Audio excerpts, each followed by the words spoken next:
Γεια σας και καλώς ήρθατε σε ένα ακόμη βίντεο παρουσίασης προϊόντος στο κανάλι μου. Είμαι ο Αλέξανδρος και σήμερα θα σας παρουσιάσω την GoPro Hero του 2024 και θα έχουμε επίσης μια πολύ ενδιαφέρουσα αναμέτρηση, μια σύγκριση ανάμεσα σε αυτήν εδώ την κάμερα του 2024, στην GoPro Hero του 2014 και φυσικά σε μια φθηνή κινέζικη κάμερα των 15 ευρώ. Ναι, καλά ακούσατε, μια action κάμερα των 15 ευρώ, όσο ένα delivery. Αξίζει λοιπόν η αγορά μιας επώνυμης κάμερας περί τα 200 ευρώ ή κάνει τη δουλειά μια φθηνή action κάμερα των 15 ευρώ. Πάμε λοιπόν να δούμε αναλυτικά τα χαρακτηριστικά των τριών καμερών και ύστερα θα τις δούμε φυσικά σε action.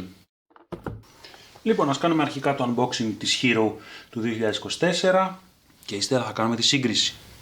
Στη συσκευασία περιλαμβάνονται συνοπτικές οδηγίες χρήσης, κάποια αυτοκόλλητα με το σήμα της GoPro, περιλαμβάνεται καλώδιο USB τύπου C για τη φόρτιση της κάμερας αλλά και τη μεταφορά των βίντεο, βάση τοποθέτησης, αυτοκόλλητη βάση τοποθέτησης, μία βίδα και φυσικά η κάμερα. Με αυτοκόλλητο πάνω στην οθόνη, το οποίο μας ενημερώνει ότι πρέπει να ενημερώσουμε το λογισμικό της κάμερας πριν ξεκινήσουμε τη χρήση της. Στο πλευρικό μέρος της κάμερας, ανοίγοντας το κάλυμα, βλέπουμε τη θύρα φόρτισης και μεταφοράς δεδομένων, καθώς και την υποδοχή για την κάρτα microSD. Πριν την πρώτη χρήση πρέπει να γίνει αναβάθμιση του λογισμικού της Hero, γι' αυτό πρέπει να εγκαταστήσουμε την εφαρμογή GoPro Quick App στο κινητό μας και ύστερα να τοποθετήσουμε την κάρτα microSD στην κάμερα, να συνδέσουμε το καλώδιο τροφοδοσίας και να ενεργοποιήσουμε την κάμερα με το πλευρικό κουμπί. Ύστερα ακολουθούμε τις οδηγίες για την εγκατάσταση και σύζευξη της κάμερας με το κινητό. Αρχικά επιλέγουμε τη γλώσσα και καθώς δεν υπάρχουν τα ελληνικά, επιλέγω τα αγγλικά. Ύστερα επιβεβαιώνουμε αν θέλουμε φωνητικό έλεγχο της κάμερας ή όχι. Τώρα εγκαθιστώ την εφαρμογή της GoPro στο κινητό μου, σκανάροντας το QR code που φαίνεται στην οθόνη της κάμερας. Πρέπει να συνδεθούμε στο λογαριασμό ή να δημιουργήσουμε ένα νέο λογαριασμό στη σελίδα της GoPro. Επιτρέπουμε τη σύνδεση του κινητού με την κάμερα μέσω Bluetooth και ύστερα πρέπει να δώσουμε τα στοιχεία σύνδεσης του Wi-Fi του σπιτιού μας, ώστε η κάμερα να μπορεί να συνδέεται στο ίντερνετ και να ανεβάζει τα βίντεο online στο cloud της GoPro. Και τέλος γίνεται η αναβάθμιση λογισμικού. Δίνουμε ένα όνομα για την κάμερά μας και πλέον είμαστε έτοιμοι για τη χρήση της κάμερας. Εδώ βλέπουμε και τις τρεις κάμερες μαζί σε διαστάσεις. Όσον αφορά την Hero του 2024 και την κινέζικη, έχουμε περίπου το ίδιο μέγεθος, έχουν παρόμοιες διαστάσεις και φυσικά παρόμοια χαρακτηριστικά, καθώς και οι δύο έχουν στην πίσω πλευρά τους οθόνη. Φυσικά της Hero η οθόνη είναι και οθόνη αφής, της κινέζικης είναι μια απλή οθόνη χαμηλής ανάλυσης, ενώ η Hero του 2014 δεν έχει φυσικά καμία οθόνη παρά μόνο την μπροστινή. Η καινούρια Hero είναι 86 γραμμάρια βαριά, χωράει στην παλάμηνα, αρκετά μικρή κάμερα. Έχει ενσωματωμένη μπαταρία, είναι αδιάβροχη μέχρι 5 μέτρα, έχει φυσικά οθόνη αφής, αρκετά καλής ανάλυσης. Όσον αφορά την ανάλυση του βίντεο, έχει δυνατότητα 4K στα 25 και 30 καρέ το δευτερόλεπτο, επίσης 1080p 30 με 25 καρέ το δευτερόλεπτο και 2,7K 50 με 60 καρέ το δευτερόλεπτο για πλάνα slow motion. Ενώ για τις φωτογραφίες περιμένουμε ανάλυση 12 MP. Περιέχει δύο ενσωματωμένα μικρόφωνα και συνδεσιμότητα Wi-Fi, Bluetooth, USB-C, ενώ επίσης μπορούμε να τη χειριστούμε μέσω φωνητικών λειτουργιών. Η σταθεροποίηση των βίντεο γίνεται μόνο μέσω της εφαρμογής, δεν γίνονται εσωτερικά στην κάμερα όπως σε άλλες ακριβότερες Action Cam. Αυτό είναι ένα αρνητικό στοιχείο. Μετά πηγαίνουμε στην φθηνή κάμερα των 15 ευρώ. Εδώ έχουμε θεωρητικά 1080p στα 30 καρέ στη θεωρία. Έχουμε μικρόφωνο το οποίο θεωρώ πως είναι χειρότερο από μικρόφωνο παλιού κινητού. Είναι αδιάβροχη με τη χρήση αυτού εδώ του εξωτερικού περιβλήματος, το οποίο είναι αρκετά ογκώδες. Έχει φυσικά οθόνη αρκετά κακής ανάλυσης θα έλεγα, αλλά φυσικά κοστίζει όσο ένα delivery. Και τέλος πάμε να δούμε την GoPro Hero του 2014, έναν αξιόπιστο σύμμαχο στη μέχρι στιγμής πορεία μου. Αυτή η κάμερα είναι 11 χρονών, με έχει αφήσει ασπροπρόσωπο. Έχει τη δυνατότητα καταγραφής βίντεο στα 1080p στα 30 καρέ και 720p στα 60 καρέ. Έχει ενσωματωμένη μπαταρία. Η σταθεροποίηση είναι σχεδόν ανύπαρκτη. Έχουμε βασική ποιότητα ήχου και τιμή τότε κόστιζε γύρω στα 140 ευρώ. Πλέον τη βρίσκουμε μόνο μεταχειρισμένη. Έχει μικρή οθόνη άχρωμη εδώ στο μπροστά μέρος με την οποία μπορούμε να τη χειριστούμε. Καμία επιλογή συνδεσιμότητας, αλλά είναι αρκετά ανθεκτική και φυσικά αδιάβροχη με το αντίστοιχο κάλυμα στο πίσω μέρος. Πάμε λοιπόν τώρα να δούμε αυτές τις τρεις κάμερες σε action. Εδώ βλέπουμε λοιπόν κάποια πλάνα από ποδήλατο στην ανοιξιάτικη προσκαροκαιρινή Γερμανία. Και τις τρεις κάμερες είναι εντοπισμένες.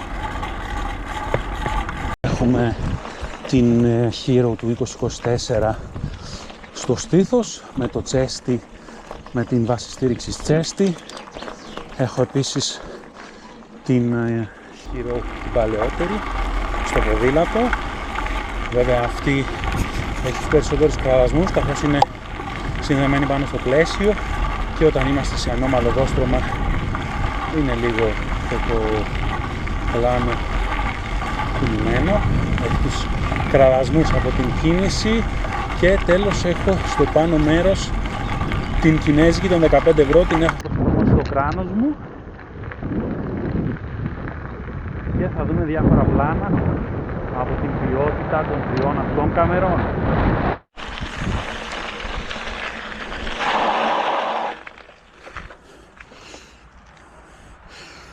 Λοιπόν, βεβαιώναμε ότι καταγράφουν και οι τρεις κάμερες. Είναι και οι τρεις στη θέση τους, οπότε είμαστε ok. Θα σας δείξω τώρα και με το κινητό μου το setup. Εδώ είμαστε λοιπόν, γεια σας και πάλι. Στο πάνω μέρος η κινέζικη, στο στήθος προσαρμοσμένη με τον ημάντα στήριξης της GoPro, το τσέστι, η Hero του 24 και μπροστά στο ποδήλατο πάνω στο πλαίσιο στερεωμένη η παλαιά Hero. Αυτή ήταν λοιπόν η διαδρομή σε μια ηλιόλουστη μέρα με το ποδήλατο. Στα 10 λεπτά που τράβηξα τα πλάνα, η μπαταρία της κινέζικης σχεδόν έχει τελειώσει, ενώ οι άλλες δύο έχουν ακόμα αρκετή μπαταρία. Θα συνεχίσουμε το βράδυ τραβώντας κάποια πλάνα σε συνθήκες χαμηλού φωτισμού για να δούμε πώς ανταποκρίνονται αυτές οι τρεις κάμερες. Σε συνθήκες χαμηλού φωτισμού η νέα Hero ανταποκρίνεται καλύτερα από τις άλλες. Για την κινέζικη φυσικά δεν χρειάζεται να πω κάτι, θεωρώ πως δεν αξίζει καν τα 15 ευρώ. Είναι μια κάμερα που μπορούμε να την πάρουμε στα παιδιά μας αν θέλουμε να ξεκινήσουμε τη βιντεογράφηση, αλλά για action κάμερα ουδέν λόγος.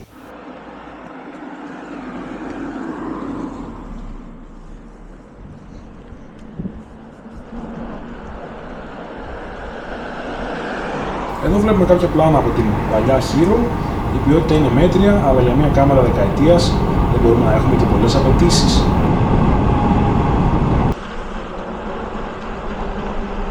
Τώρα πάμε να δούμε κάποια πλάνα με την σταθεροποίηση που προσφέρει η νέα Hero, η οποία γίνεται online αφού ανέβει το βίντεο στο cloud της GoPro. Έχουμε ελάχιστη μείωση της ποιότητας του βίντεο μετά τη σταθεροποίηση, αλλά φυσικά εξαρτώμαστε από τη συνδρομή, η οποία το πρώτο έτος είναι δωρεάν, αλλά το δεύτερο έτος θα πρέπει να πληρώσουμε γύρω στα 50 ευρώ για να έχουμε τη δυνατότητα χρήσης της online σταθεροποίησης, καθώς και του ανεβάσματος των βίντεο στο cloud.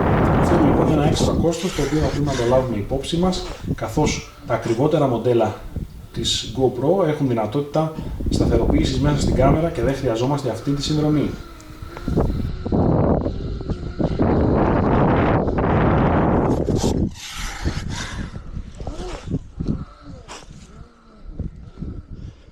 Τέλος, εδώ βλέπουμε κάποια αντίστοιχα πλάνα από τη Hero του 2014 με ανάλυση 1080p και φυσικά χωρίς σταθεροποίηση. Παραδόξως ο ήχος από την παλιά Hero είναι καλύτερος, καθώς δεν έχουμε έντονο θόρυβο από τον αέρα όπως έχουμε στη Hero του 2024.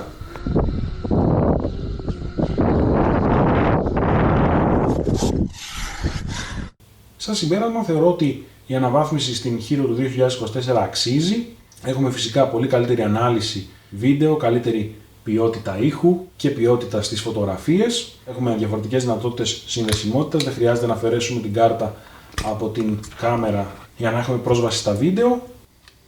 Για να ανέβει το βίντεο, αρκεί να συνδέσουμε το καλώδιο φόρτισης και βλέπουμε ότι αυτόματα ενεργοποιείται η κάμερα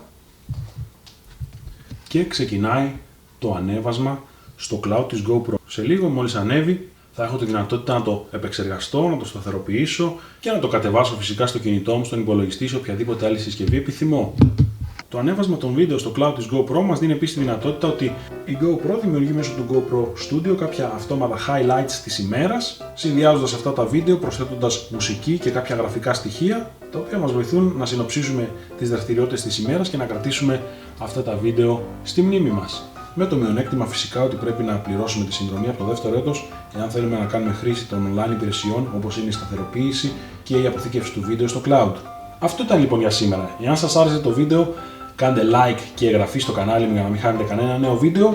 Θα χαρώ να διαβάσω στα σχόλια εάν για σας προσωπικά αξίζει μια αναβάθμιση από τη Hero του 2014 στη Hero του 2024 ή αν σκέφτεστε ότι μια κάμερα των 15 ευρώ ικανοποιεί τις απαιτήσεις σας για εγγραφή βίντεο από τις καλοκαιρινές διακοπές. Ευχαριστώ πάρα πολύ για την παρακολούθηση. Είμαι ο Αλέξανδρος και θα τα πούμε σε ένα επόμενο βίντεο. Γεια σας!